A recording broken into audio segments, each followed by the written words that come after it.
Hey everyone, good evening सबको। I hope आप सब लोग बहुत अच्छे होंगे और आप लोग के क्या बोलते हैं, सेवा में हाजिर हैं हम फिर से। सुबह एक बार लाइव आ चुके थे, दोबारा आप लोगों के लिए हैं क्योंकि बहुत सारे बच्चों की ये डिमांड थी कि मैम हमें हिस्ट्री पढ़ना है आपसे, और हिस्ट्री आपको एंशियंट वाला पार्ट पहले शुरू करा दीजिए। तो मैंने कहा ठीक है, क्या बोलते हैं, एंशियंट शुरू करते हैं। तो आज की टाइमिंग हमने स्टार्ट की थी क्या बोलते हैं, तो आज अगर हम बात करेंगे तो हम एंशियंट के कुछ क्वेश्चंस लाए हैं, क्योंकि मैंने बोला भी था कि हम पहले एंशियंट को ख़त्म करेंगे। और एंशियंट में ऐसा नहीं है कि एकदम दो चार क्वेश्चन बनाए और फिर ख़त्म कर दिया, नहीं। देखिए आप मेरे पीछे जो है ना, ये जो सवाल बनाए गए हैं, ये देखिए किसके लिए होगा, ये जुडिशरी के लिए भी होगा। अगर आप वन डे एग्ज़ाम भी दे रहे हैं, एसएससी का कोई भी एग्ज़ाम दे रहे हैं, उसके लिए भी होगा। इवन आप रेलवे का दे रहे हैं, मतलब कोई भी, देखिए इतिहास जो होता है ना, वो कभी नहीं बदलता, याद रखिएगा। अगर आप स्टेट एग्ज़ाम दे रहे हैं, बैंकिंग का दे रहे हैं, और अगर उसमें आपकी हिस्ट्री का पार्ट आता है, तो हिस्ट्री जो होती है वो सब में सेम होती है, वो कहीं से कभी नहीं बदलती है। ये बात आपको पता होनी चाहिए, ठीक है। वैसे ही अगर हम बात करेंगे कि हिस्ट्री बदलती नहीं है, तो स्पेसिफिक क्यों कहना कि ये सिर्फ एक डिपार्टमेंट के लिए या एक एग्ज़ाम के लिए है। अकॉर्डिंग टू मैंने जो एग्ज़ाम के क्वेश्चन सेट करे हैं आपके लिए, जो स्लाइड बनवाई है हमने, वो जो भी एग्ज़ाम के क्वेश्चंस हैं वो मैंने खुद उस लेवल पे सेट करा है कि वो सारे एग्ज़ाम से रिलेटेड हो। और मैंने स्पेशली एंशियंट के क्वेश्चन पे ज़्यादा फोकस किया है ताकि वो पहले कवर हो जाए एंड देन उसके बाद हम आगे पढ़ेंगे। तो आज जो हम पढ़ने वाले हैं, हम ऋग वैदिक काल से थोड़ा सा पढ़ेंगे। इसके अलावा हम वेदों के बारे में बात करेंगे, इवन और पाषाण युग के बारे में बात करेंगे। ये जो तीन टॉपिक है उनसे क्वेश्चंस पे हम बात करने वाले हैं, ठीक है। चलिए, आराध्या, बिल्कुल हेलो आपको भी। कैसी हैं आप? ठीक है, चलिए। तो आज हमारा पहला सवाल जो है वो स्टार्ट हो गया है, और फर्स्ट सवाल की हम बात करेंगे। से पूछा जाएगा कि पहला हमारा सवाल क्या है। तो देखिए, भारतीय पुरातत्व की हम बात करेंगे कि भारतीय पुरातत्व के जनक किसको कहा जाता है।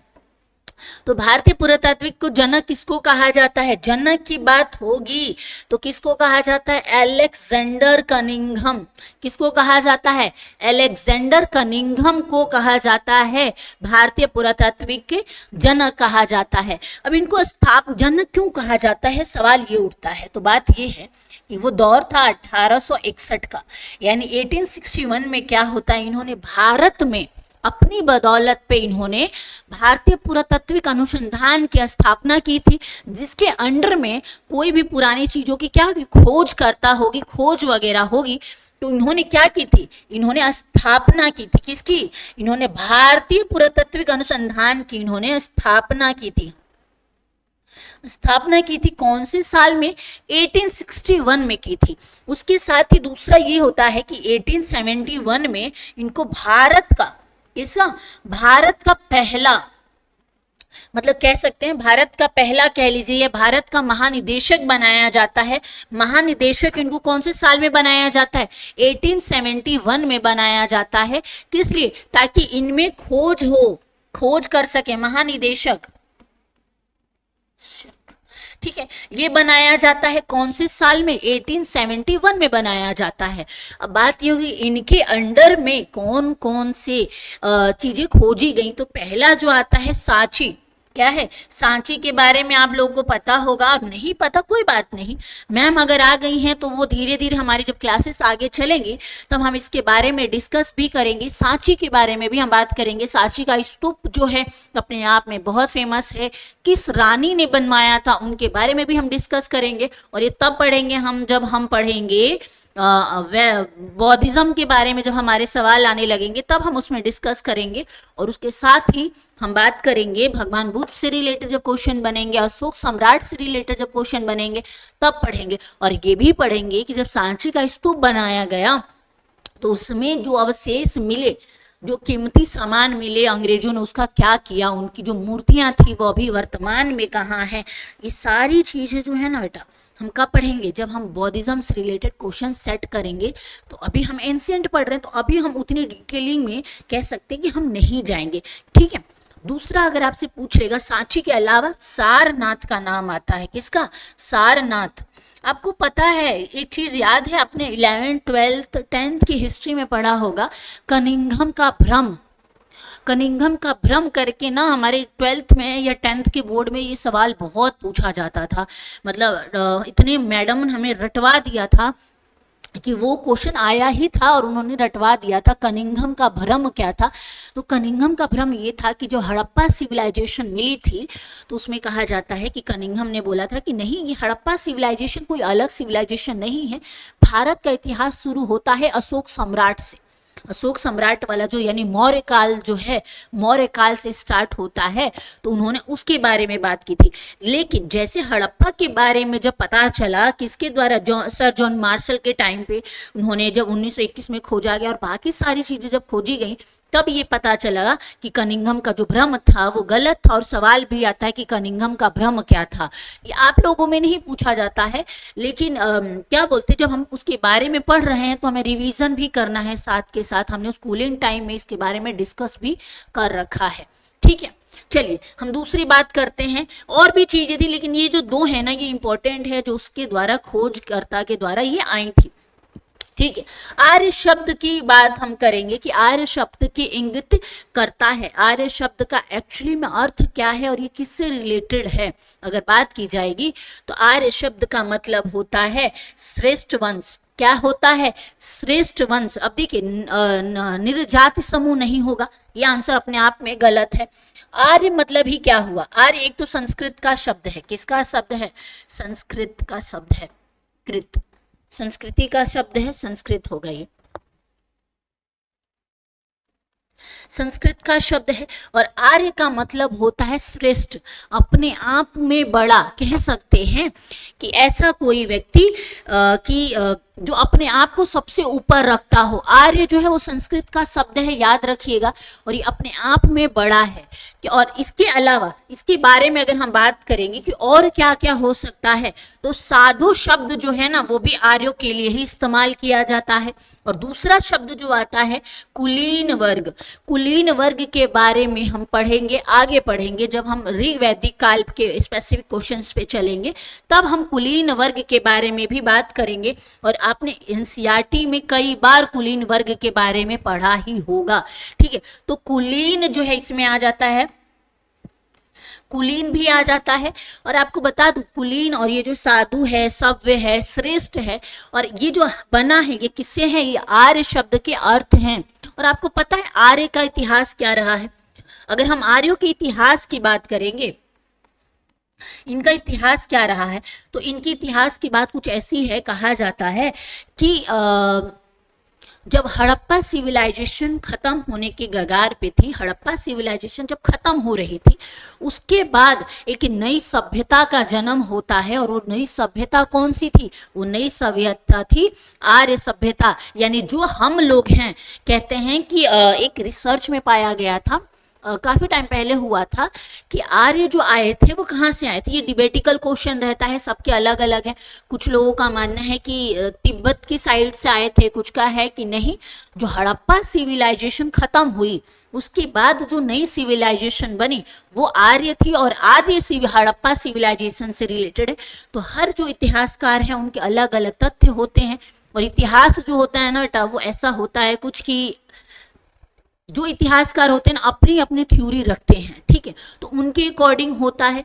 तो आर्य का थोड़ा ऐसा है कि जब हड़प्पा खत्म हुई और वो लोग बसे कहाँ, वो लोग जो है उत्तर प्रदेश, राजस्थान, कुछ हिमाचल का हिस्सा ले लीजिए, गुजरात का हिस्सा ले लीजिए, मध्य प्रदेश वाला जो एरिया है, ये जो 3-4 एरिया है ना, इनके डीएनए से पता चलता है कि जो हड़प्पा सिविलाइजेशन के डीएनए मैच किया गया, वहां के जो कंकाल वगैरह मिले उनसे पता चला, उनसे पता चला कि ये लोग क्या थे, ये जो थे हड़प्पा सिविलाइजेशन से रिलेटेड जो लोग वहां बसे थे वो इधर आके बस गए थे। ये डीएनए के अकॉर्डिंग पता चला है। और अलग अलग इतिहासकारों के अकॉर्डिंग आर्यों का अलग अलग तथ्य है, कोई स्पेसिफिक नहीं बताता है। कोई ये बताता है कि आर्य जो थे वो यहीं के थे, कह सकते हैं कि जनजाति थे, बसी हुई जनजाति थी, वो इससे थे। कई लोग बोलते हैं कि नहीं, वो तिब्बत की साइड से आए हुए लोग थे। कोई बोलता है कि नहीं, सिंध प्रांत से जो व्यक्ति सिविलाइजेशन खत्म हुई और सिंध से होते हुए जो आए वो आर्यन थे। तो अलग अलग तथ्य हैं, अलग अलग डिबेटिकल है। तो जब हम आर्यों के बारे में और ऋग वैदिक काल के बारे में बहुत स्पेसिफिक जब पढ़ेंगे तब हम इसके बारे में और अच्छे से डिस्कस करेंगे। ठीक है, चलिए आगे हम बात करते हैं। क्या बोलते हैं राज, देखिए आपके अकॉर्डिंग मैं बता दूं, अभी कह सकते हैं कि स्पेसिफिक नहीं है। हिस्ट्री का मतलब भी वही हो जाता है, हिस्ट्री जो है ना वो कई सवालों के कटघरे में आपको खड़ा कर देता है। हिस्ट्री कभी भी स्पेसिफिक आंसर नहीं देता है। ठीक है, अलग अलग डिबेट है, अलग अलग सबकी थ्योरी है, अलग अलग इतिहासकार है, उनके अलग अलग थ्योरी पे बात चलती है। ठीक है, अगर हम बात करेंगे थोड़ा सा एक्स्ट्रा चीजें बता देते हैं। हिस्ट्री जब पढ़ ही रहे हैं तो हिस्ट्री के बारे में थोड़ा सा अच्छी से जानकारी रखते हैं। आपको पता है फादर ऑफ क्या कहते हैं, फादर ऑफ हिस्ट्री किसको बोलते हैं? फादर ऑफ हिस्ट्री किसको बोलते हैं? कमेंट सेक्शन में बताइए, फादर ऑफ हिस्ट्री किसको बोलते हैं? फादर ऑफ हिस्ट्री किसको बोलते हैं? अगर ये आपसे कभी भी पूछ लेगा, क्योंकि मैंने पहले भी हिस्ट्री यूट्यूब पे यहीं पढ़ा रखी है, आप प्लेलिस्ट में चेक करोगे इतिहास में, उसमें मैंने इसके बारे में बहुत अच्छे से बता रखा है और बाकायदा मैं वो प्लेलिस्ट को टैग करवा दूंगी, मैम को बोल के, सर को बोल के वो कर देंगे। तो देखिए हेरोडोटस, हेरोडोटस का ना नाम याद रखिएगा। हेरोडोटस जो है ना, इनको क्या बोला जाता है? इतिहास का जनक बोला जाता है या फादर बोला जाता है, पिता बोला जाता है। किसको? हेरोडोटस को बोला जाता है। हेरोडोटस को क्यों बोला जाता है? कि देखिए हिस्ट्री जो शब्द है ना, इन्होंने पहली बार हिस्ट्री शब्द का इस्तेमाल किया था अपनी पुस्तक में। हिस्ट्री का नाम की एक पुस्तक है इनकी, हाँ हिस्ट्री का ही शायद है, उसमें उन्होंने हिस्ट्री शब्द का इस्तेमाल किया था और उस शब्द की उत्पत्ति के अकॉर्डिंग इनको फादर ऑफ हिस्ट्री बोला जाता है। और उसके अकॉर्डिंग ये जो भाषा, ये कौन सी भाषा है? ग्रीक भाषा का शब्द है। ग्रीक भाषा का क्या है? ये ग्रीक शब्द है जिसका अर्थ होता है खोजना या अनुसंधान करना। क्या होता है? अनुसंधान करना। ठीक है, खोजना या अनुसंधान करना। ठीक है, खोजना या अनुसंधान करना। ये बताइए यहां तक आपको समझ में आया? फादर ऑफ हिस्ट्री बहुत डिटेलिंग में जाने की जरूरत नहीं है, इतनी चीजें जो हैं वो आपको पता होनी चाहिए कि हिस्ट्री ऑफ फादर किसको बोला जाता है, फादर ऑफ हिस्ट्री किसको बोला जाता है, और हिस्ट्री जो शब्द है कौन से शब्द से लिया गया है। ठीक है, ये जो बेसिक इंफॉर्मेशन है ये आपको क्या है? पता होना चाहिए, ग्रीक भाषा से ली गई है। अच्छा बताइए यहाँ तक आपको समझ में आया? कमेंट सेक्शन में बताओगे तभी तो आगे चलेंगे ना। यहां तक चीजें आपको क्लियर हो गई? जल्दी बताइए, यहां तक चीजें आपको क्लियर हो गई?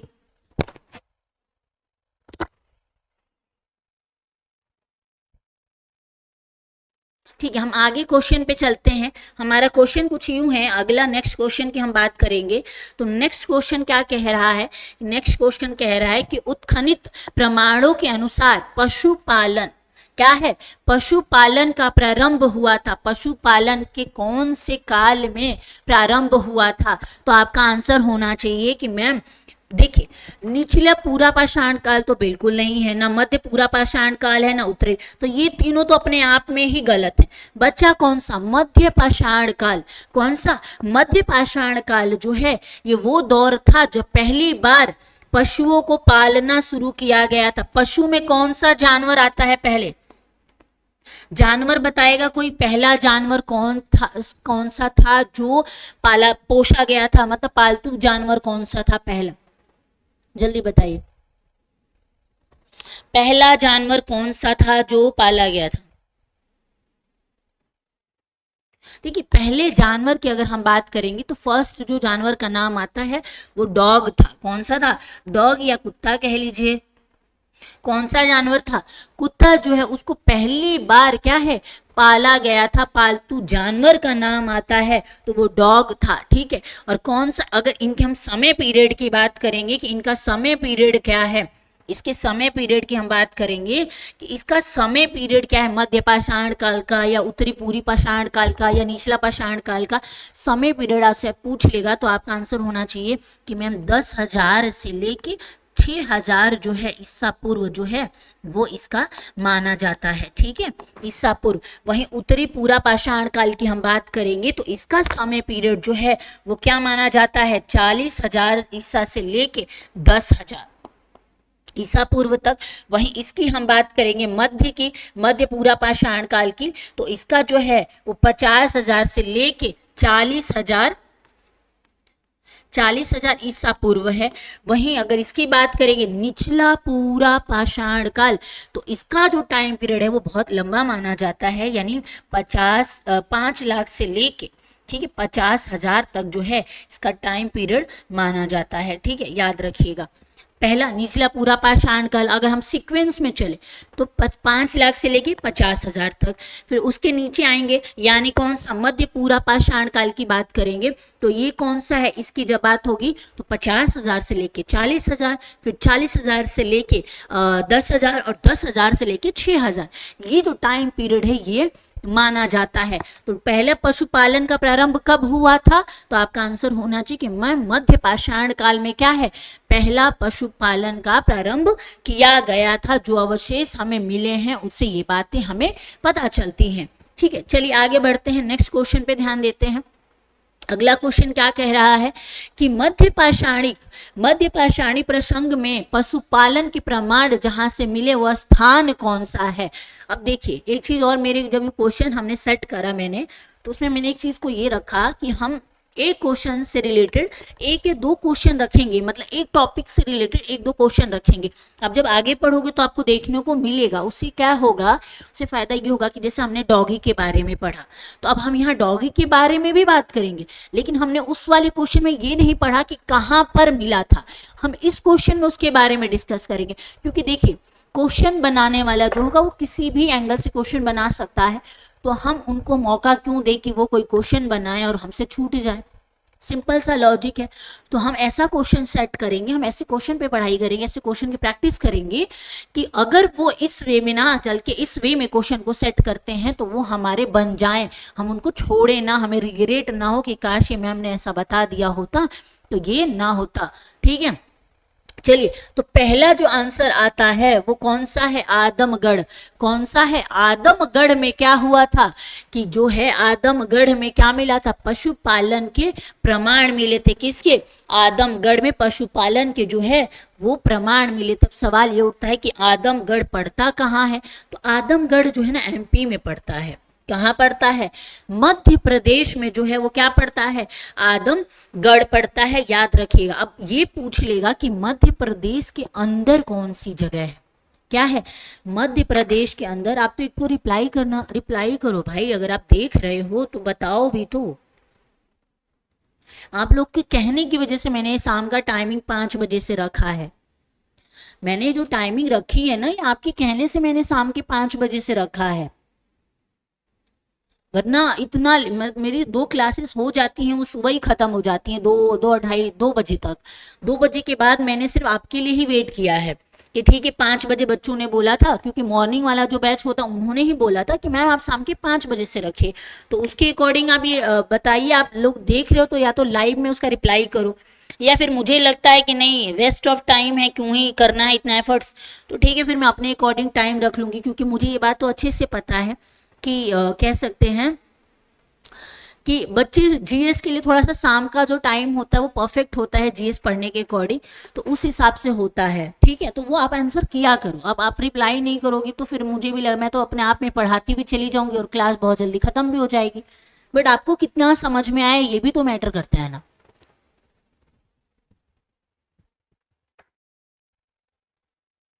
ठीक है, हम क्या बात कर रहे थे, अगर आपसे एमपी में पूछ लेगा कि एमपी में वो कौन सा जगह है जहां पर क्या है आदमगढ़, मतलब स्पेसिफिक जगह बात करेंगे कि स्पेसिफिक कौन सी जगह जिसके निकट में क्या पड़ता है, आदमगढ़ पड़ता है, तो आपका आंसर होना चाहिए कि मैम क्या है, होशंगाबाद जो है। कौन सा बाद, होशंगाबाद का नाम याद रखिएगा,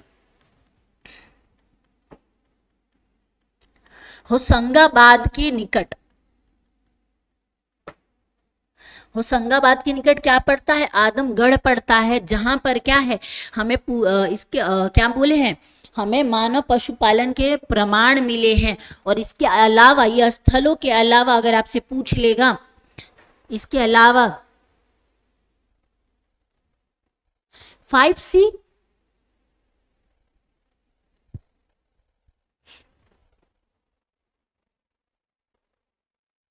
इसके अलावा अगर आपसे पूछ लेगा वो कौन सा है, राजस्थान में भीलवाड़ा का नाम आता है।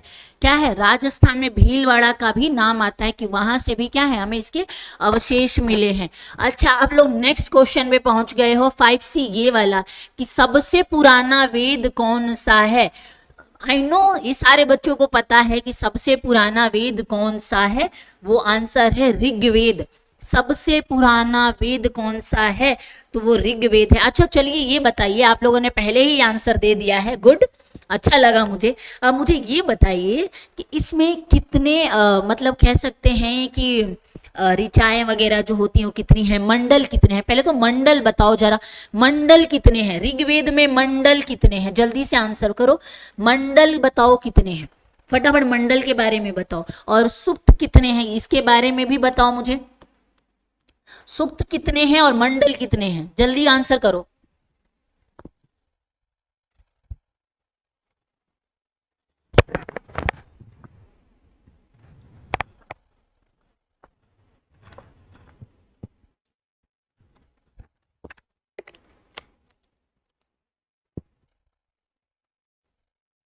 देखिए अगर हम मंडलों की बात करेंगे तो मंडलों की संख्या कितनी है, तो वो मंडल हैं 10। कितने मंडल है ऋग्वेद में, कितने मंडल हैं, तो ऋग्वेद में 10 मंडल जो हैं वो हैं। वहीं अगर सूक्त आपसे पूछ लेगा कि सूक्त कितने हैं, तो आपका आंसर होना चाहिए कि मैम इसमें सूक्त कितने हैं, तो वो है 1028। कितने हैं, 1028 जो है इसमें सूक्त पाए जाते हैं। किसमें, ऋग्वेद में पाए जाते हैं, और ये जो है सबसे पुराना वेद जो है, ठीक है। वहीं अगर आपसे ऋचाओं का मतलब, अच्छा आपको ऋचा का मतलब पता है, ऋचाओं का क्या मतलब होता है, कि ऋचा किसको कहा जाता है। ठीक है, ऋचा जो होता है, अगर हम ऋग्वेद वेद के बारे में पढ़ रहे हैं तो थोड़ा सा इस बारे में हम डिस्कस भी कर लेते हैं कि ऋचा का मतलब होता है कि मंत्रों का जो संग्रहित करना होता है ना, जिसके अंदर मंत्रों को रखा गया है, उसको क्या बोला जाता है, उसको ऋचा बोला जाता है। ठीक है, याद रखिएगा, ऋचा किसको बोला जाता है, मंत्रों को संग्रहित किया गया है, या मंत्रों का संग्रहण जो होता है, संग्रहित को क्या बोला जाता है, ऋचा बोला जाता है। ठीक है, ये बताइए मंत्र कितने हैं। अगर मंत्रों की हम बात करें, क्योंकि ऋग्वेद है और हिंदुज्म से रिलेटेड है, तो मुझे लगता है कि ऑलमोस्ट सारे बच्चों को ये पता होना चाहिए मंत्र कितने हैं। मतलब लगभग आप बता सकते हो, स्पेसिफिक नहीं भी पता फिर भी लमसम बताओ कितने मंत्र हैं, जल्दी बताइए। मंत्रों की संख्या कितनी है, लगभग में ही बताइए, कोई प्रॉब्लम नहीं है, मंत्रों की संख्या बताइए कितनी है, कितनी है मंत्रों की जो संख्या है 10,600। कितनी है, मंत्रों की संख्या की बात की जाएगी तो वो कितनी है, 10,600 जो है वो मंत्र पाए जाते हैं। किसमें, ऋग्वैदिक काल में पाए जाते हैं। ठीक है, याद रखिएगा।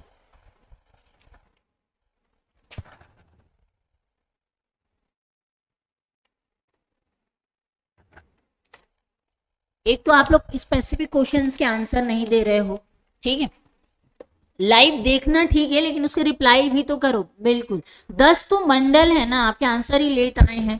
10 मंडल हैं, जो कि मैंने पहले ही बता दिया, आपको साथ के साथ आंसर देना पड़ेगा, फिर आप लेट हो जाओगे।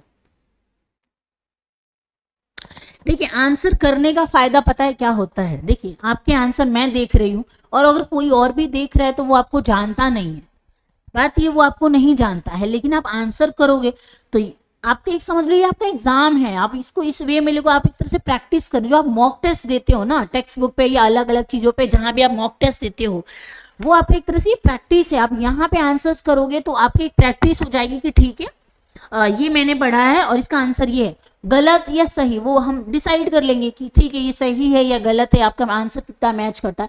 बट आंसर करने से एक तरह से आपकी प्रैक्टिस हो जाएगी, ये आप इस चीज को नोटिस करिए। ठीक है, अब कह रहा है कि भारत का सर्वप्रथम क्या है, कंकाल जो है वो कहाँ से मिली थी। आपका आंसर पूछेगा कि भारत का सर्वप्रथम क्या है, भारत में सर्व कंकाल नहीं, माफ करिएगा, भारत में मानव का सर्वप्रथम साक्ष्य कहाँ से मिले हैं, मतलब भारत में सर्वप्रथम साक्ष्य कहाँ से मिले हैं, जल्दी बताइए। मानव का साक्ष्य कहाँ से मिला है, तो आपका आंसर होना चाहिए कि मैम कहाँ पे मिले हैं, वो मिले हैं नर्मदा घाटी पे। कहाँ पे मिले हैं, वो नर्मदा घाटी पे जो है सर्वप्रथम मानव के क्या मिले हैं, मानव के क्या मिले हैं, साक्ष्य मिले हैं कि नर्मदा घाटी के तट पर मानव के क्या है, साक्ष्य मिलते हैं नर्मदा घाटी के। नर्मदा घाटी पे कहाँ पे, अगर आपसे आंसर पूछेगा कि नर्मदा घाटी के स्पेसिफिक कौन सी जगह है, अगर हम उसके बारे में बात करेंगे तो ये एमपी में है, मध्य प्रदेश के किनारे, मध्य प्रदेश जो है वहां पर क्या है, हमें इसके बारे में जो है वो साक्ष्य मिले हैं। कहाँ पे, मध्य प्रदेश में। अगर जगह पूछ लेगा तो हथनौर का नाम आता है। कहाँ पे, हथनौर में। या होशंगाबाद के बारे में मैंने अभी पढ़ा था कि अभी मैंने आपको बोला था होशंगाबाद जो है वहां पर भी है। इसके क्या मिले हैं, हमें इसके अवशेष मिले हैं, मानव के अवशेष मिले हैं, सर्वप्रथम साक्ष्य मिले हैं। अगर खोजकर्ता की बात कर लेगा कि खोजकर्ता कौन थे, मध्य प्रदेश हो गया, खोजकर्ता पूछ लेगा, खोजकर्ता के बारे में अगर आपसे पूछ लेगा तो आपका आंसर होना चाहिए कि मैम खोजकर्ता कौन थे, अरुण नाम याद रखिएगा, अरुण सोनिकिया का नाम आता है। किसका, अरुण,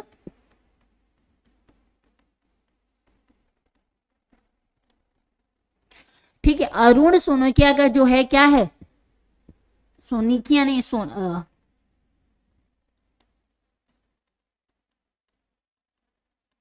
अरुण सोनकिया का नाम आता है कि इन्होंने क्या किया था, नर्मदा नदी के तट पर इन्होंने खोज की थी। किसकी खोज की थी, इन्होंने खोज की थी कि मानव के सर्वप्रथम साक्ष्य जो है वो कहाँ से मिलते हैं, नर्मदा नदी के तट पर मिलते हैं। हेरोडोटस को, वो फादर ऑफ हिस्ट्री है ना, फादर ऑफ हिस्ट्री है वो तो हेरोडोटस। ठीक है, अगर नेक्स्ट क्वेश्चन पे चलते हैं, इस क्वेश्चन का जरा आंसर दो आप लोग, फिर मैं तो बताऊंगी ही, मेरा काम है आपको बताना। ठीक है, मानव द्वारा सर्वप्रथम प्रयुक्त अनाज कहाँ, कौन सा अनाज था, पहला अनाज कहाँ पे किया गया था, अनाज की खेती अगर पूछ लेगा कहाँ पे हुई थी पहला, जल्दी आंसर करो। क्या गेहूं है, जौ है, चावल है या बाजरा है, जल्दी से इसमें से आंसर दो कौन सा है, गेहूं है, चावल है, जौ है, जो अनाज के साक्ष्य सर्वप्रथम प्रयोग किए गए थे।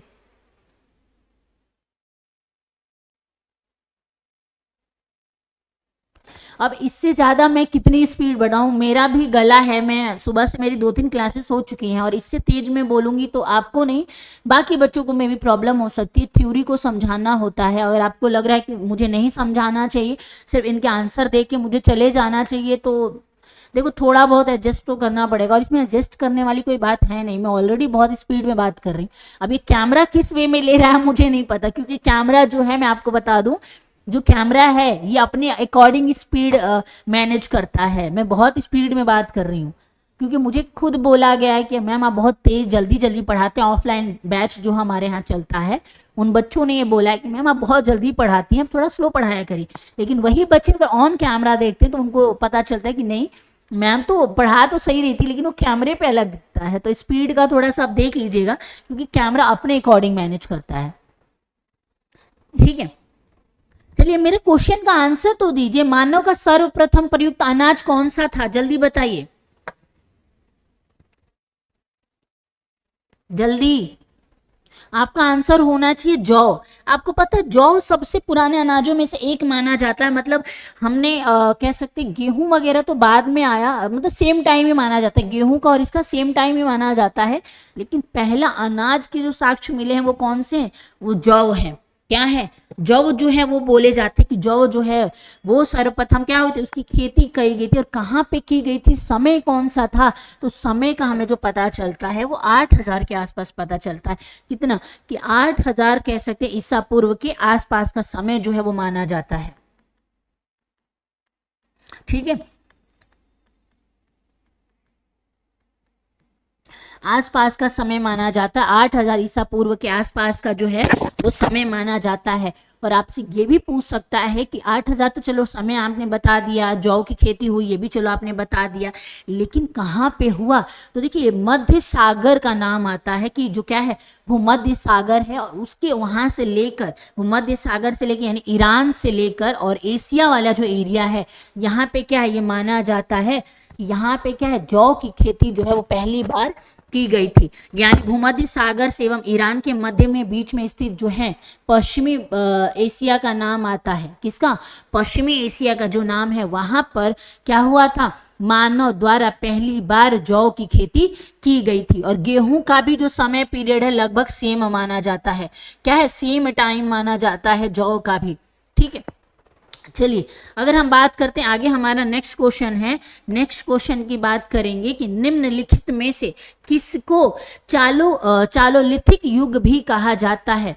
चालक को लिथिक एज किसको कहा जाता है, तो आपका आंसर होना चाहिए जल्दी। पहले तो इनमें तो पूरा पाषाण काल है, नहीं है, लोहा युग नहीं है, नवपाषाण, और इन दोनों में से आपको बताइए, क्योंकि कभी भी एग्जाम की ट्रिक को हासिल करने से पहले पहले तो उनके दो गलत क्वेश्चन को साइड करो, जो बच गया उनमें से सही क्वेश्चन आपका जो आंसर आया है बिल्कुल सही है, लेकिन आपने आंसर लेट किया है। अब आंसर पहले करो, स्पीड आप अपनी स्पीड बढ़ाइए, मेरी स्पीड ठीक है, आप आंसर करने की स्पीड बढ़ाइए, जल्दी बताओ, ठीक है। तो पहला इसका आंसर क्या होना चाहिए, कि आंसर होना चाहिए कि ताम्र युग, कौन सा युग को बोला जाता है, ताम्र युग को बोला जाता है। और इसका मतलब क्या होता है, कई बार क्या होता है, चालकोलिथिक युग का मतलब क्या होता है, तो इसका मतलब होता है वह स्थान जहां पर तांबे का प्रयोग हुआ या तांबे के अवशेष मिले, वो कौन सा स्थान जिसको बोला जाता है, ताम्र युग बोला जाता है, या चालोलिथिक युग भी कहा जाता है, जहां पर क्या हुआ, तांबे का प्रयोग हुआ था, ठीक है। चलिए आगे बढ़ते हैं, क्वेश्चन नंबर 10 है। क्वेश्चन नंबर 10 की बात करेंगे कि नवादा टोली किस राज्य में अवस्थित है। नवादा टोली, नेट स्लो है मैम मेरा, अच्छा आपका नेट स्लो है, ठीक है कोई बात नहीं। चलिए बताइए नवादा टोली किस राज्य में स्थित है, नवादा टोली किस राज्य में स्थित है, आंसर आप जल्दी से बताइए, क्या गुजरात है, मध्य महाराष्ट्र है, छत्तीसगढ़ है, या मध्य प्रदेश है, इसका आंसर दीजिए।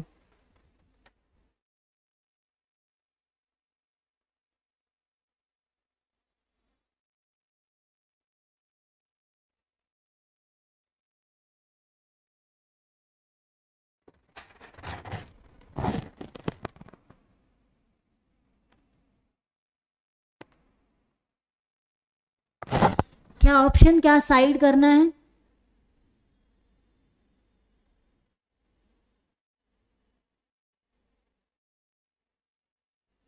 नहीं नहीं मैंने वो नहीं बोला है कि आपको दो ऑप्शन को साइड करना है। फॉर एग्जाम्पल देखिए, आपने जो बोला है, मेरा कहने का मतलब ये था कि मान लीजिए अगर इनमें से पहला, कभी भी एग्जाम का एक रूल होता है, वो रूल ये है कि अगर आपके पास चार ऑप्शन है तो उसमें से आपके दिमाग के अकॉर्डिंग दो ऑप्शंस हैं, उनमें से गलतियों को निकालना है, ऑप्शंस को आउट नहीं करना है, वो ऑप्शन निकालना है कि ये ऑप्शन दो, ये तो लिस्ट के है ही नहीं, उनको कट करना है। जो बचे हुए दो ऑप्शन आपको सही लगते हैं उनके आंसर आपको देने हैं, मेरा ये मतलब था। आपने उसको गलत वे में पढ़ा है, बिल्कुल आपका आंसर बिल्कुल सही है, वो आंसर है मध्य प्रदेश। क्या है, मध्य प्रदेश में है, क्या है, मिलता है। हम किसके बारे में बात कर, नवादा टोली राज्य की बात कर रहे थे, जो क्या है, मध्य प्रदेश इसका आंसर है। आंसर क्या है, मध्य प्रदेश है, ठीक है, गुड। और मैंने क्या समझाया उसको जरा ध्यान से पढ़िए,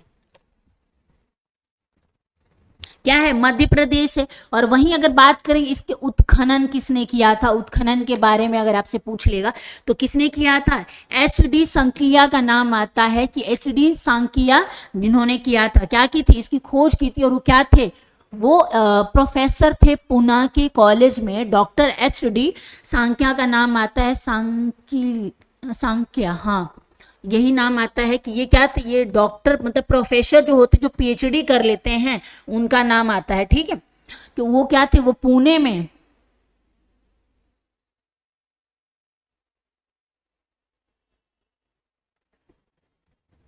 पुणे में क्या है, पुणे में इसका प्रयोग किया गया था, ठीक है।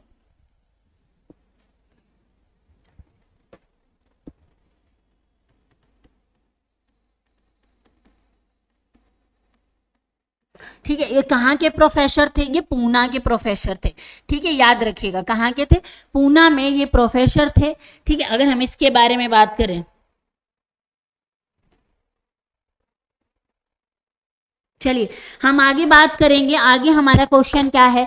हमारा क्वेश्चन ये कह रहा है कि कांकली सिकिया संस्कृति में आर्य शब्द का अर्थ बताइए।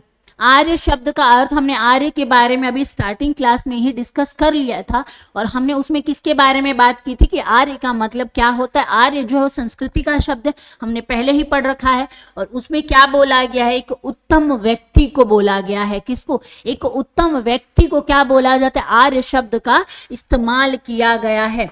ठीक है, आर्य शब्द का इस्तेमाल किसके लिए किया गया था? एक उत्तम व्यक्ति के लिए गया था। ठीक है, नेक्स्ट क्वेश्चन देखते हैं। क्वेश्चन का कहना है कि राख का टीला निम्नलिखित में नौपाषाणिक स्थल से संबंधित है। किस स्थल से संबंधित है? तो आपके आंसर हैं बुद्धिहला, संकल कुली और कोयली डिवा और ब्रह्मगिरी। जल्दी से इनके आंसर बताओ। इनके आंसर बताओ कि राख का टीला जो है वो कहाँ से मिला है? राख का टीला जो है वो कहां से मिला है? इसके आंसर बताइए। राइट? क्या राइट? अच्छा,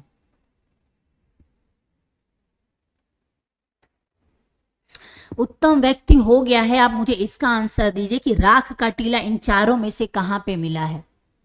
चलिए दो ऑप्शन मैं काट देती हूं। पहले इन दो ऑप्शन को हम काट देते हैं, ये दोनों खत्म। अब बचे आपके पास दो ऑप्शन। इन दो ऑप्शन में से आपको एक आंसर करना है। जल्दी करिए, टाइम बहुत नहीं है, जल्दी जल्दी।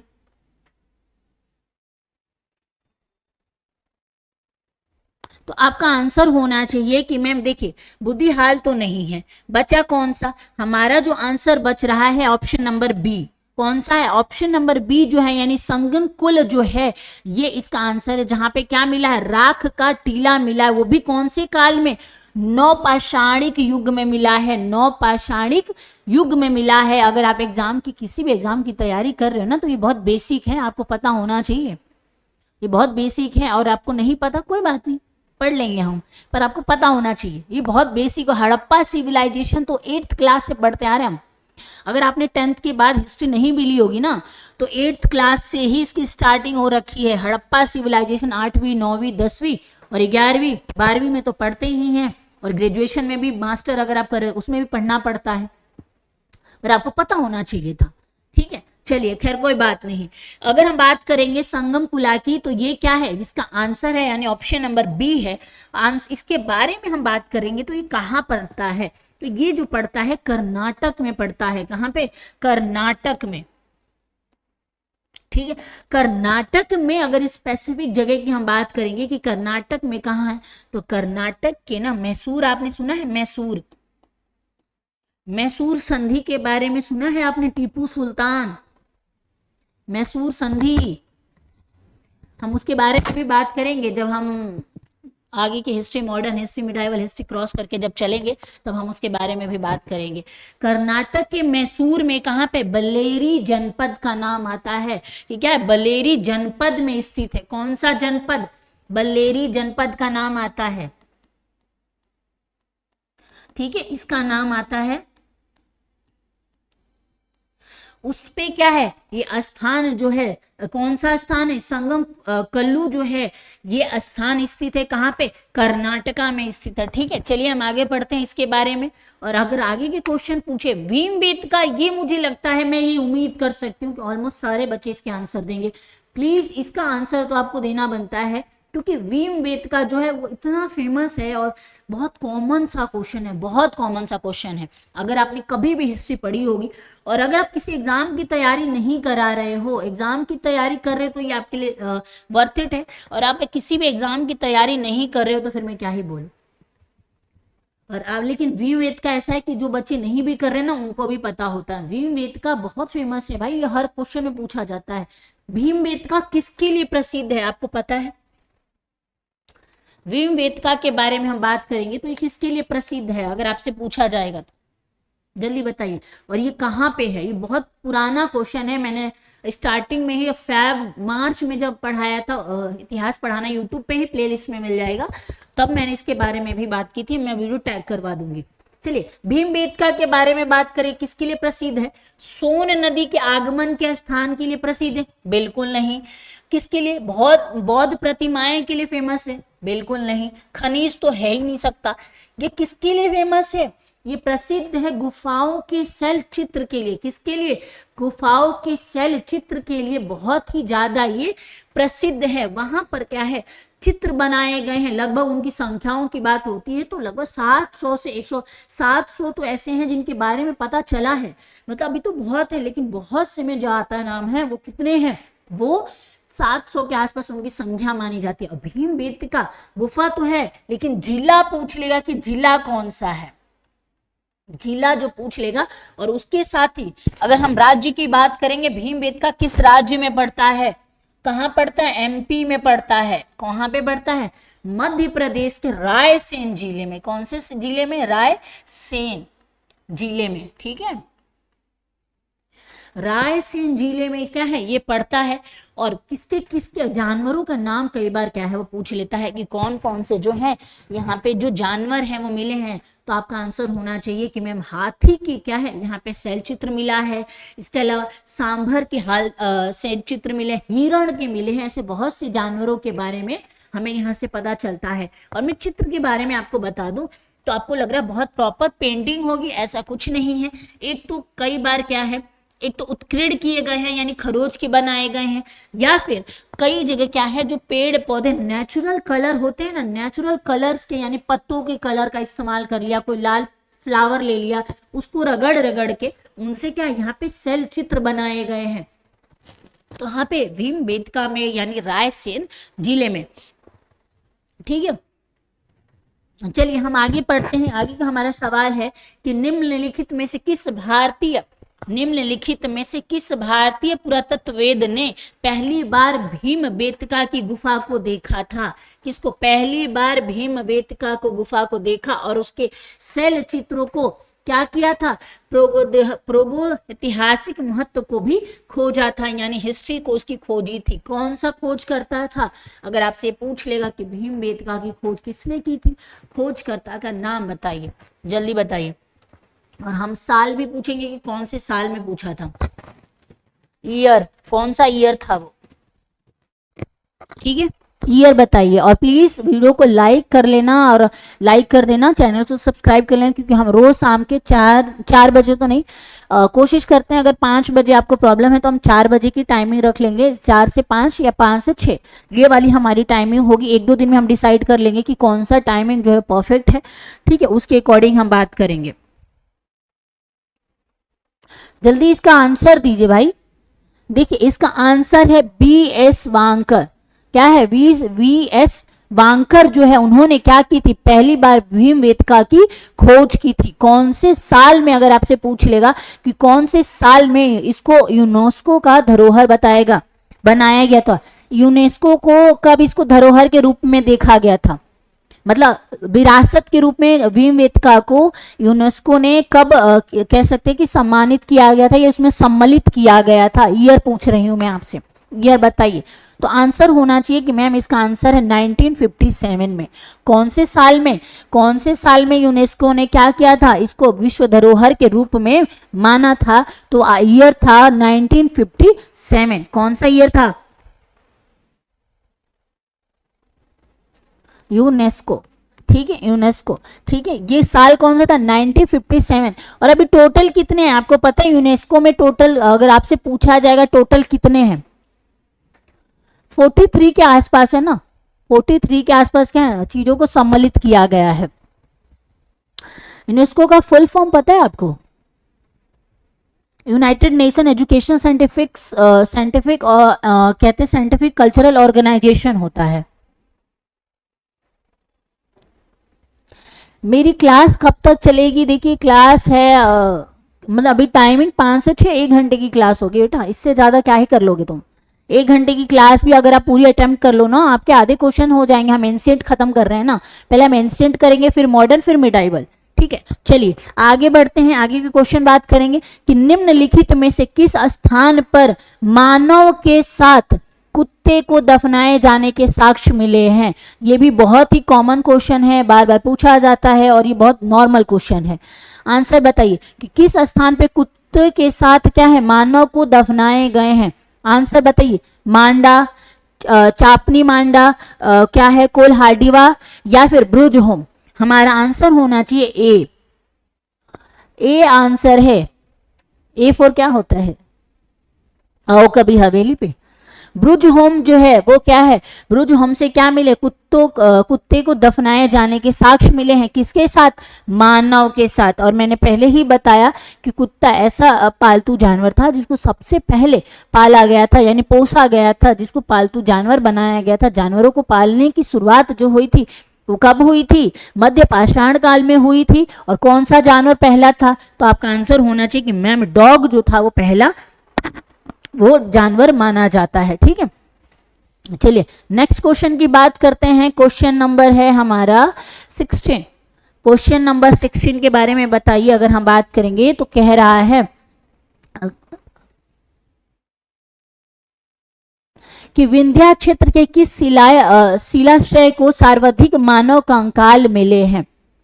विंध्या क्षेत्र के किस शिलाश्रय के सर्वाधिक मानव कंकाल मिले हैं? आंसर जल्दी जल्दी बताइए। क्या है? मनोहर हान पहाड़, घरिया, क्या बोलते हैं, बघियार खोर और लेखिया। इन चारों में से आंसर बताइए कौन सा है?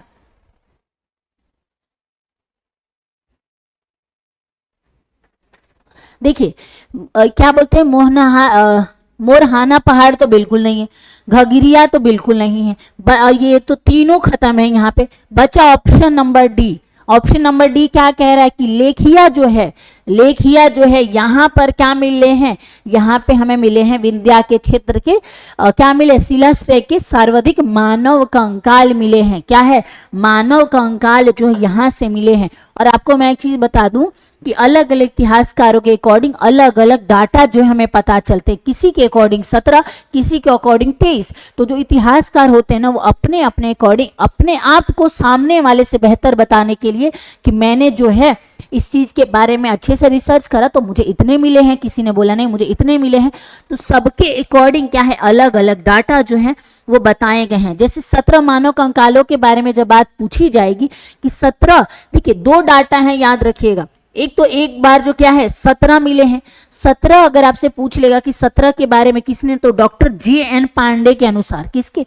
जे.एन. पांडे के अनुसार हमें पता चलता है।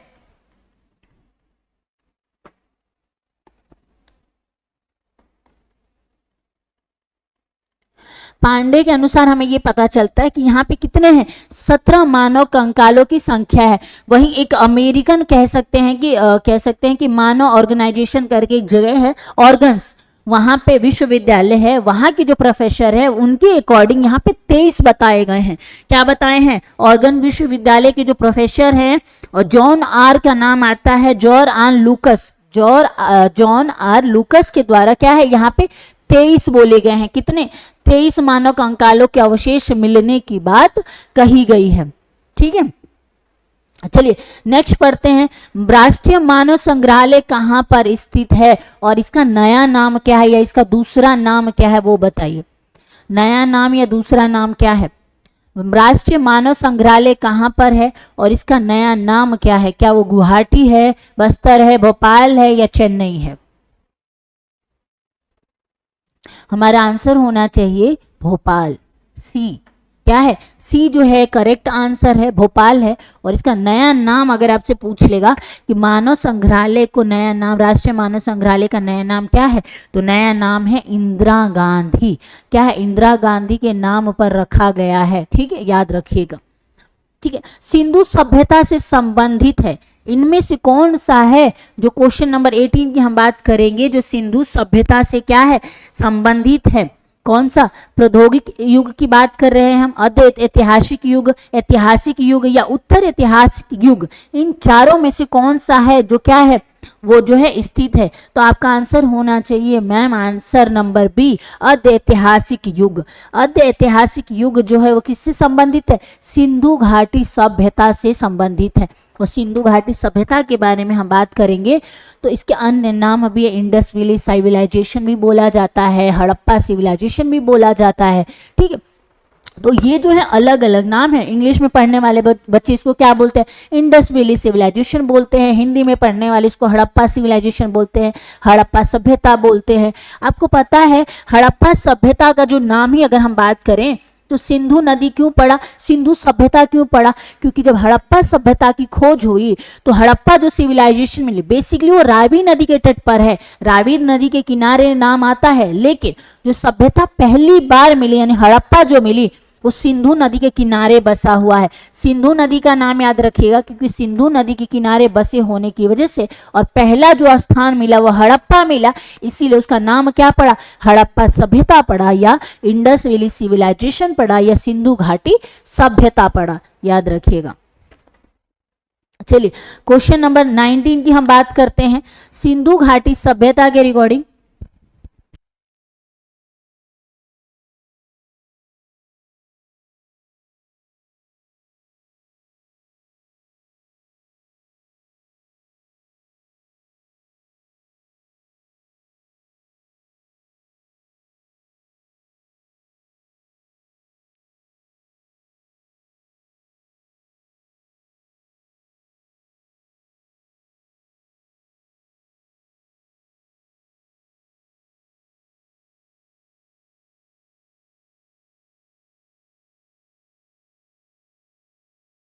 ठीक है, सिंधु घाटी सभ्यता को गैर आर्य सभ्यता क्यों कहा जाता है? आपको पता है सिंधु घाटी सभ्यता को गैर आर्य थी, क्यों थी या क्यों कहा जाता है? क्योंकि पहले तो हम इनके देख लेते, उनका विस्तार जो है नर्मदा नदी के तट था, बिल्कुल नहीं। उनकी खेतीहारी अर्थव्यवस्था थी, ये भी नहीं कह सकते। या उनकी अपनी लिपि थी, देखिए उनकी अपनी लिपि थी वो अलग चीज़ है, लेकिन उस लिपि को हम तो पढ़ ही नहीं पाए हैं तो हम उसको काउंट नहीं करेंगे। तो ये जो तीनों है ये तो गलत हो गए। बचा क्या? वो एक नगरीय सभ्यता थी जिसके लिए इंडस वैली सिविलाइजेशन सबसे ज़्यादा फेमस है। वो क्या है? आंसर नंबर ए, यानी वह नगरीय सभ्यता थी। देखिए क्या है, जो आर्य सभ्यता थी वो ग्रामीण थी और ग्रामीण आर्य में और इंडस वैली सिविलाइजेशन में यही छोटा सा एक फर्क है कि आर्य जो थे वो ग्रामीण थे, यानी अगर आप उनका इतिहास जब पढ़ेंगे हम तो झोपड़ी के बारे में बात की जाएगी, वेदों के बारे में बात की जाएगी, मतलब ठीक है खेतीहारी जीवन के बारे में बात की जाएगी, युद्ध के बारे में बात की जाएगी। लेकिन आप इंडस वैली सिविलाइजेशन के बारे में जब आप पढ़ोगे तो आपको युद्ध के बारे में भी एक दो जगह जब हम पढ़ेंगे तब शायद इनके बारे में हम डिस्कस कर लेंगे, लेकिन युद्ध के बारे में कहीं जिक्र नहीं किया गया है। इसके साथ ही इनको लोहे का ज्ञान नहीं था, लेकिन इनको नगरीय पैटर्न के बारे में अच्छे से पता था, इनको व्यापार के बारे में बहुत अच्छे से पता था। और क्योंकि उस दौर में कौन सी सभ्यता का नाम आता है? मेसोपोटामिया सभ्यता के बारे में आपने सुना होगा कि ये इसकी समकालीन थी। कौन सी? मेसोपोटामिया सिविलाइजेशन जो थी वो इसके समकालीन मानी जाती है। ठीक है, इसकी क्या है? समकालीन मानी जाती है। कौन सी सिविलाइजेशन? मेसोपोटामिया सिविलाइजेशन की हम बात कर रहे हैं। ठीक है, तो वो क्या थी? वो एक नगरीय सभ्यता थी, याद रखिएगा। ठीक है,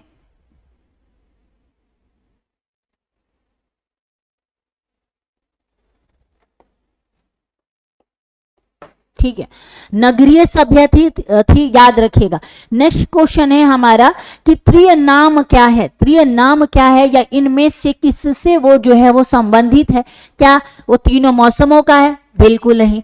हिंदू धर्म के तीनों देवताओं का है? बिल्कुल नहीं।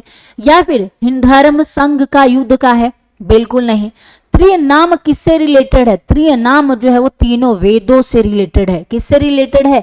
तीनों वेदों की जब बात आती है तो त्रिय वेद का नाम इसमें आ जाता है। और आपको बता दूं त्रिय वेद हम सबको पता है, ऋग्वेद का नाम आता है। और आपको एक चीज बता दूं, अथर्ववेद जो है उसको बाद में जोड़ा गया था। ठीक है ना, तो याद रखिएगा अथर्ववेद को क्या है? बाद में जोड़ा गया था, इसीलिए त्रिय वेद के अंदर नहीं आता है। तो पहला ऋग्वेद, यजुर्वेद और सामवेद जो है, ये तीनों वेद को क्या बोला जाता है? त्रिय नाम से भी जाना जाता है। सबसे पुराना वेद कौन सा है? ऋग्वेद जो है वो इसमें आ जाता है। ठीक है, ये बात आपको समझ में आ गई, क्योंकि अथर्ववेद नहीं आएगा त्रि में, याद रखिएगा। त्रि का मतलब ही होता है तीन। क्या होता है? त्रि का मतलब होता है तीन।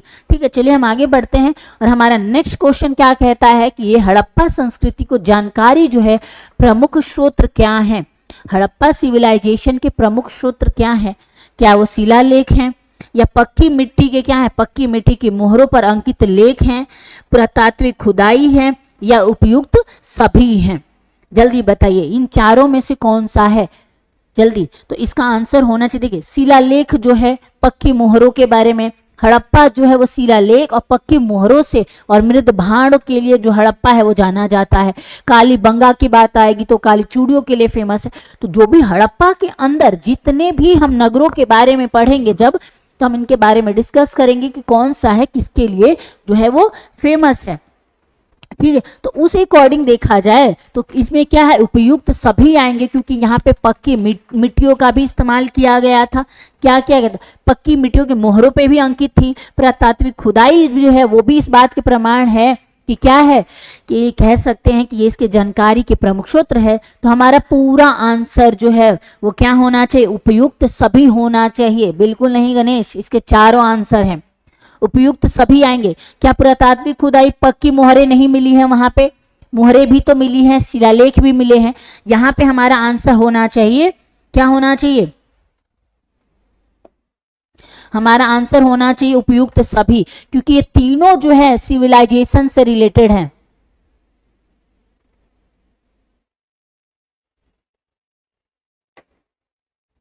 प्रमुख स्रोत पूछा है। देखिए पुरातात्विक खोद जो है, खुदाई जो है वो इंपॉर्टेंट है आपके अकॉर्डिंग, जो आप बोल रहे हो ना, पुरातात्विक खुदाई है, लेकिन हमें पता कैसे चला कि ये जो संस्कृति है, ये सिविलाइजेशन जो है वो है? खुदाई कर दी, अब हमें ये शिलालेख नहीं मिलता, पक्की मोहरें नहीं मिलती, तो हमें पता कैसे चलता कि कौन सी सिविलाइजेशन से रिलेटेड है? ये तीनों जो है ना, ये एक दूसरे से कनेक्टेड हैं। ये तीनों एक दूसरे से कनेक्टेड है। फॉर एग्जाम्पल, अगर इस जगह की 100 साल बाद खुदाई होगी और ये चीजें ऐसे की ऐसे ही रह गई, तो कैसे पता चलेगा कि यहाँ पे क्या था? यहाँ पे जो चीजें पड़ी है ना, उससे पता चलेगा कि यहाँ पर जो है डायमंड कोचिंग हुआ करती थी। खुदाई में जो निकला वो तो अलग है, लेकिन पता कैसे चलेगा कि यहाँ पे क्या था एक्चुअली में?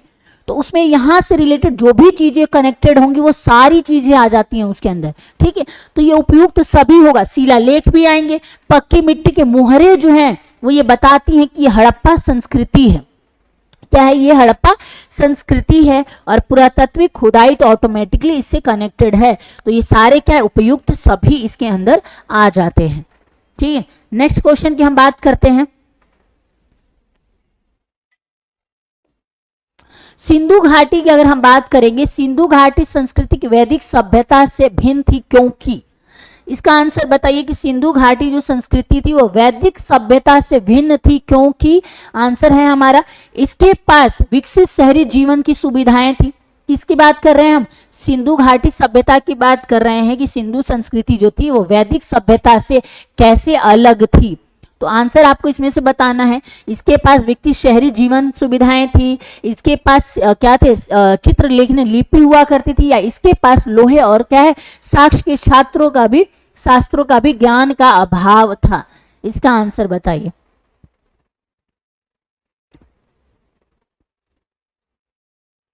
जल्दी इसका आंसर बताइए। मुख्य स्रोत मैंने बता दिया है आपको, इसका आंसर बताइए। देखिए अगर हम बात करेंगे इसके बारे में अगर हम बात करेंगे तो देखिए, ये सिंधु घाटी संस्कृति की हम बात करें, हम हर बार एक बार डिस्कस करते हैं कि ये एक नगरीय सभ्यता थी। क्या थी ये? एक नगरीय सभ्यता थी, यानी डेवलप थी। तो डेवलप में क्या आ जाता है कि विकसित शहरी जीवन की सुविधाएं थी। जो लाइफ स्टाइल आजकल हम जी रहे हैं ना टेक्नोलॉजी के अकॉर्डिंग, देखिए अभी टेक्नोलॉजी, उस दौर में कम टेक्नोलॉजी थी, लेकिन वो जो टेक्नोलॉजी थी वो आज भी इस्तेमाल की जाती। जैसे रोड बनाने या नालियों को जो ग्रिड पद्धति का इस्तेमाल किया जाता है वो इसी में आ जाता है। ग्रिड पद्धति की जब हम बात करते हैं ना, वो इसी में आ जाता है। ठीक है, याद रखिएगा, डेवलपमेंट की ही बात कर रहे हैं। तो शहरी जीवन पहला आंसर सही है। इनके पास क्या चित्रलेखी लिपि थी? बिल्कुल सही बात है, इनकी अपनी लिपि थी। जैसे लिपि में बात हो तो जो हमें लिपियां पता चली उनमें एक ऐसा जिसको हम क्या बोलते हैं, इसको क्या बोलते हैं, स्वास्तिक बोला जाता है, स्वास्तिक मिला है। और एक कुछ ऐसी मछली के आकार का मिला है।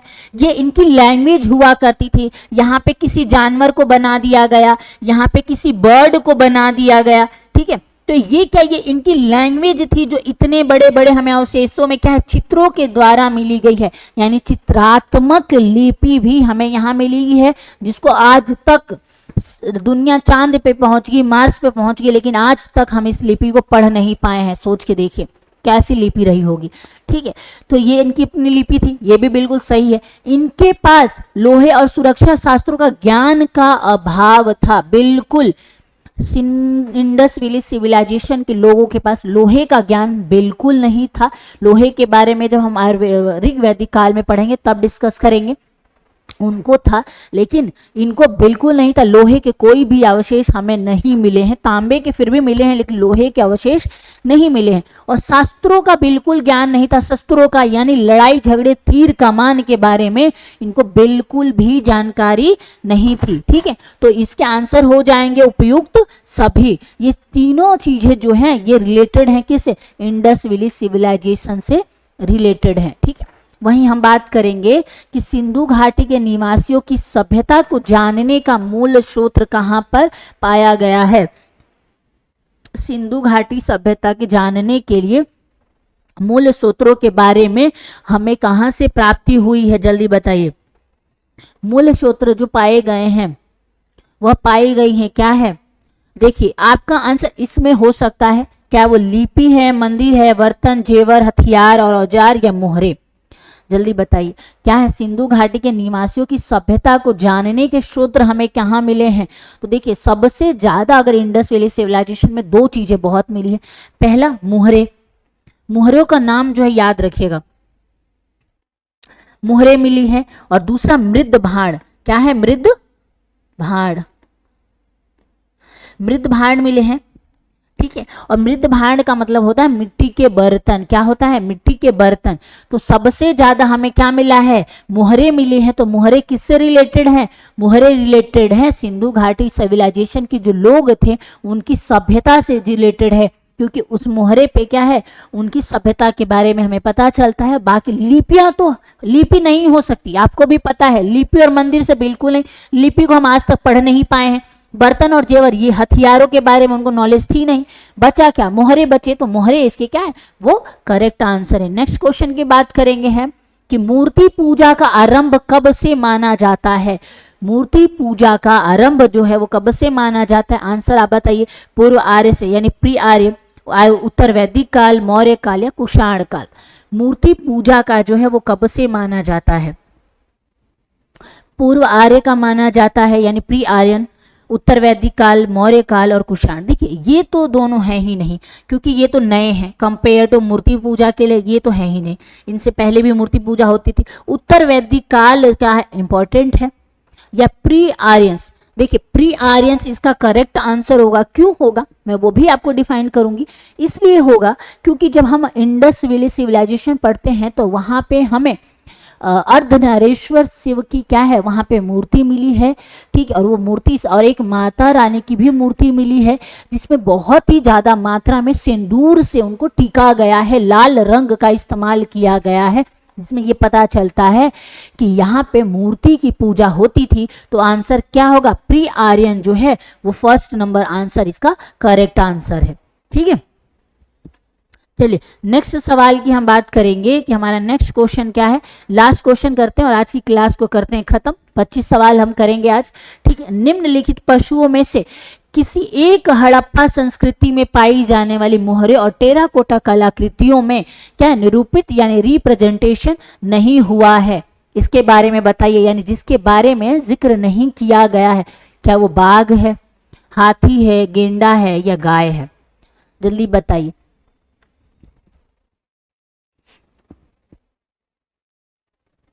हमारा करेक्ट आंसर होना चाहिए गाय, क्या है हमारा क्या है जिसके बारे में हड़प्पा संस्कृति में पाई गई मोहरों में, टेराकोटा कलाकृतियों में क्या है जिसके बारे में नहीं बनाया गया, रिप्रेजेंटेशन नहीं किया गया है या रिप्रेजेंट नहीं किया गया है, वो क्या है, वो गाय है। गाय के बारे में जिक्र नहीं किया गया है। गाय के बारे में जिक्र होता है ऋग वैदिक काल में और उसके बाद उत्तर वैदिक काल में, जहाँ पर गाय को पूजनीय बताया गया है, माता का जिक्र किया गया है कि गाय जो है वो माता है।